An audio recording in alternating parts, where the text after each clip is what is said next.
તો કેમ છો જનતા? પડી ગઈ રાત ને પહોંચી ગયા મુંબઈ. મુંબઈ પહોંચ્યા એટલે તો આપણે ભાઈ ફસી ગયા ટ્રાફિકમાં, કેમ કે મૂવીમાં ટ્રાફિક ને એવું તો બને જ નહીં.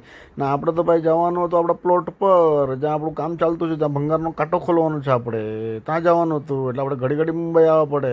પછી તો આપણે પહોંચી ગયા આપણી હોટલ પર ભાઈ. હોટલ પર પહોંચી ગયા, રૂમ લઈ લીધો ને જોઈ લીધું. આપણે કાલ તો ભાઈ પેલું શૂટિંગ કરવા બી જ જવાનું છે. આપણા હીરોમાં કદાચ આવે એવું છે બોમ્બે મારા પિક્ચરમાં. એટલે તો ભાઈ જોઈ લીધું, બરાબર છે બધું.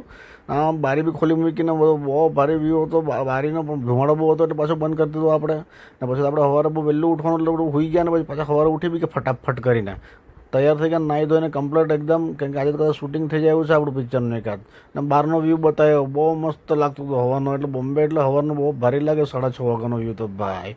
પછી ત્યાંથી તો આપણે બધું કરી લાગ્યું, કમ્પ્લીટ થઈ ગયા. ને પછી નીકળી ગયા આપણી પોટલી લઈને ભાઈ બહાર. આપણે જવાનું હતું ફટાફટ, કુછ સાલા બાદ યારા. પછી તો આપણે બધું શૂટિંગ બૂટિંગ પોતાની પ્લોટ પર જોઈને નીકળી પડ્યા ઘર આટું ભાઈ. એટલે જોયું રસ્તામાં તો ભાઈ બહુ ધુમાડો, કે પેલા જ્વાલામુખીમાં કંઈ લોચા થયેલા છે. એટલે ચાલો મળીએ બીજા બ્લોગમાં. Tata bye bye, C you.